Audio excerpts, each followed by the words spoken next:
Stratovarius Elements Part 1. Yes, this is divided in two parts and I will do part 2 tomorrow.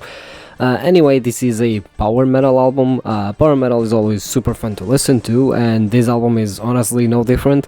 It opens with a decently fast-paced track and then slows down the pace on the next one, which makes it sound super epic.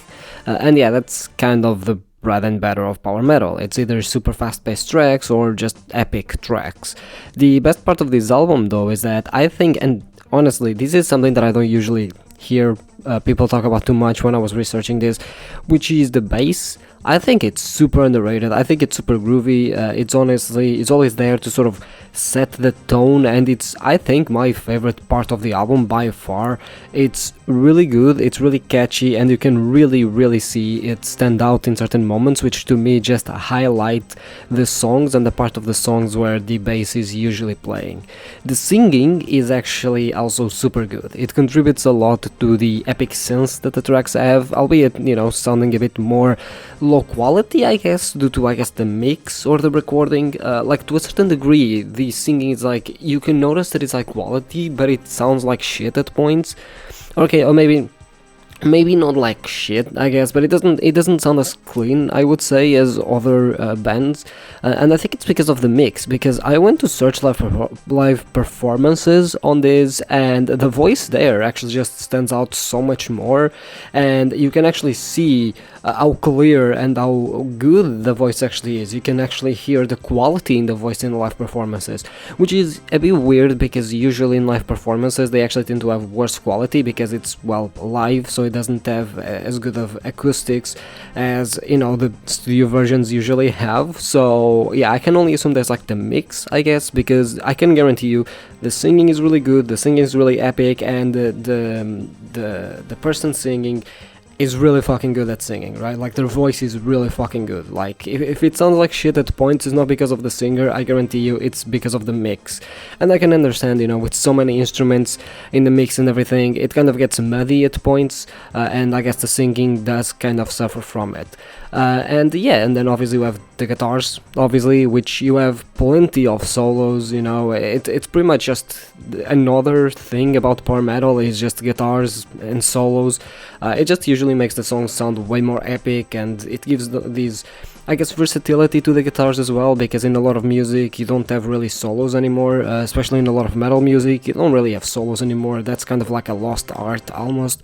And I honestly love the solos a lot, so I'm glad that they are present in spades here. And then obviously you do have the keyboard, which I think it's a keyboard which gives everything sort of this grandiose vibe, especially when you have the orchestral sounds, which is by far the most commonly used type sounds in this album.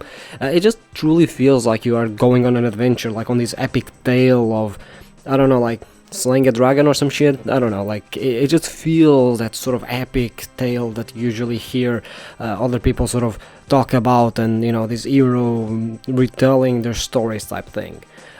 Speaking of, there's a couple of tracks I kind of want to highlight and I kind of want to go through. Fantasia actually opened with a more, I guess, non-metal way, I would say. It was more acoustic in a way, and honestly, it was really good, and I think it's on this song that it actually highlights how good the singer actually is, because since you don't have 20 guitars going on with keyboard sounds and bass and drums, you actually do get to see, and like the singer essentially just has more space to actually sing, and then that's why you can actually realize that, oh hey, their voice actually has a lot of quality, they actually are really good at singing.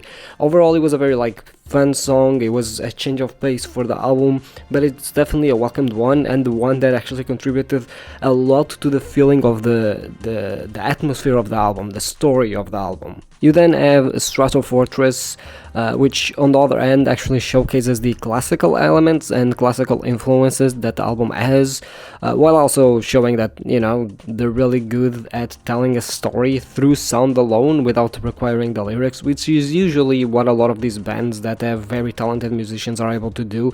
I've praised Dream Theater for doing that, I've praised Opeth for doing that when it comes to creating this atmosphere, creating this story through sounds alone, through the guitars and the bass and the drums alone, which is something that honestly it's kind of hard. It's actually way harder than just writing lyrics about it. Not saying that writing lyrics is easy, but it is easier to tell a story through it. And this song actually, they showcase not just the classical elements, but how good their storytelling through sound actually is.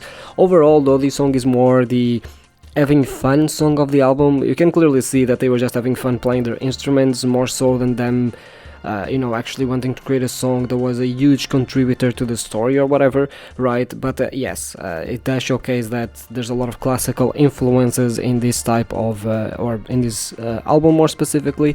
And then I want to highlight the ending song, A Drop in the Ocean, which is more acoustic, and by like the 4/5 minutes, it sort of slowly fades out, and waves replace the sound of the song, so it just waves until it closes.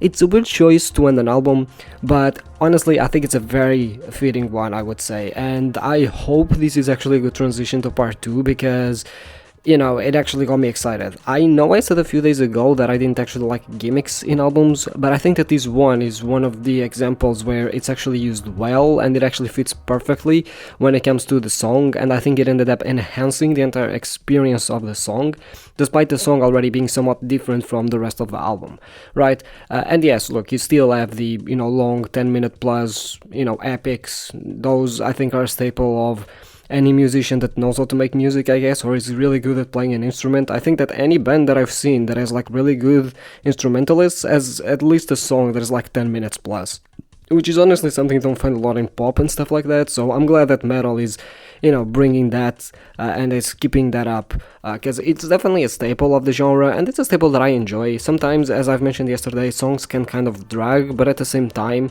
I do feel that when done correctly, they're super epic and they sound really good. Honestly, it's just very interesting to see how many of these sounds I actually ended up knowing, but being used in a way I hadn't heard before. It's really cool to be able to experience a lot of different sounds. It's like I've heard a lot of them before, but never really used in power metal, and just seeing, or at least hearing, how well they actually do. It feels a bit weird, but I'm glad that I actually got to experience this. The entire album, or the entire time, I was actually vibing to the album. I was vibing really hard, like, singing in the shower type vibes, like it was that epic. And I really enjoyed it, honestly. I can't wait for part 2, because I think I've honestly discovered one of my favorite genres, and, I think I'm going to fixate on it for a while, because while I knew what power metal kind of was before this, I had never really, gotten into it properly. I had never really listened to that many bands or albums about it, including Stratovarius, which I guess is one of the main staples of the genre as far as I could tell with my research. So yes, and obviously, to close it out, the album cover is fucking epic as well. I always like to highlight the album covers because, I think they really contribute to the music. I think they really contribute to the vibe of the album and the atmosphere, and I think they give a good visualization of what the music is supposed to look like. Not what the music is supposed to sound like, but what the music is supposed to look like, more specifically. This one is a kind of otherworldly look. It's super cool, but it kind of doesn't look like very 2000s, but I really like it, and I think that, again, bands should really pay way more attention to just, the album covers, and because ultimately they do complete most of the albums. They do a very good job at just setting the atmosphere and setting the tone for the album, even before you listen to anything from it. But yeah, right now my vibe meter is telling me a nice 8 out of 10, I guess. I think, or at least I feel like I did enjoy it more, but, I'm always following my vibe meter for scores, so I'm gonna go with that.